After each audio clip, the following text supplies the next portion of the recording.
So they speak Spanish, but the people around will say that they actually don't speak Spanish, that they speak Charapa, they call it.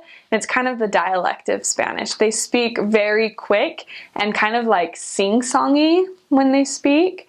And it's actually really pretty. I like it, but the people from the cities think that it's a weird type of tone. When I first got there, I thought I knew Spanish really well, and as I worked with these people, I felt like I didn't know anything. And at first I kind of had a chip on my shoulder. I felt like I was being laughed at all the time, and I got to the point where for a while I wouldn't even talk because I was like, why try? They're just gonna laugh at me. So a lot of learning the language actually came down during my first transfer to attitude. Because I remember one week feeling like no one liked me and I was awful because I couldn't speak the language. And then the next week being in church and like crying because I'm like, these people love me so much and I love them. And you just have to learn that you have to speak, and you will make mistakes, and that's fine because they'll laugh, but they're a lighthearted people. And I learned that they weren't laughing at me, they were laughing with me, and they enjoyed it and they appreciated that I was trying my hardest. And then I remember after about my first transfers, I got into it, it kind of just started to click, and I loved talking. Like, my companion felt like I wouldn't ever stop talking, and it was so fun.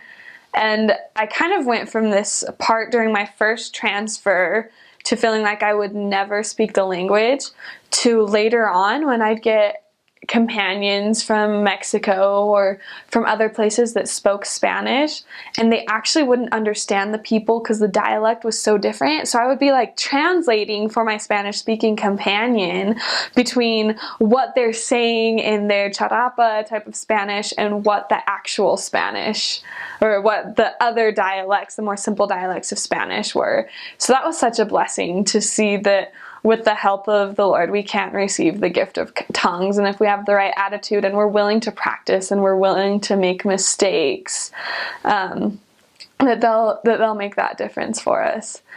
I think one of my favorite mistakes, I trained a few different companions from Mexico.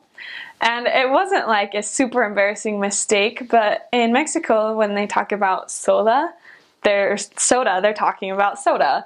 But in Peru, if you ask for soda, they'll give you crackers. And so that was always so funny to go to the stores with my companions and they'd ask for soda thinking they were going to get soda, and they'd be given crackers. And I had to teach them that in Peru you had to say gaseosa, and that's how you'd get soda from them. That was just always really entertaining to watch.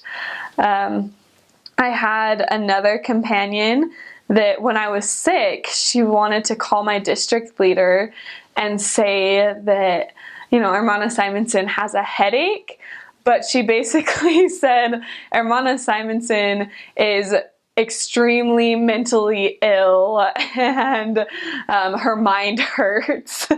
So that was really funny. My district leader was very confused by that. And another time, our district leader was visiting, and he wanted to know where our mattresses were because we'd taken them off of the bed frames so that it would be cooler. And she was telling them, like, the mattresses are in the other room. But she ended up saying something like, the hooligans are in the room. And he was like, who's in your room? Like, what's going on? It was really fun. That's part of why training is so fun. And then to remember the things that I said and did. And it's a fun learning experience.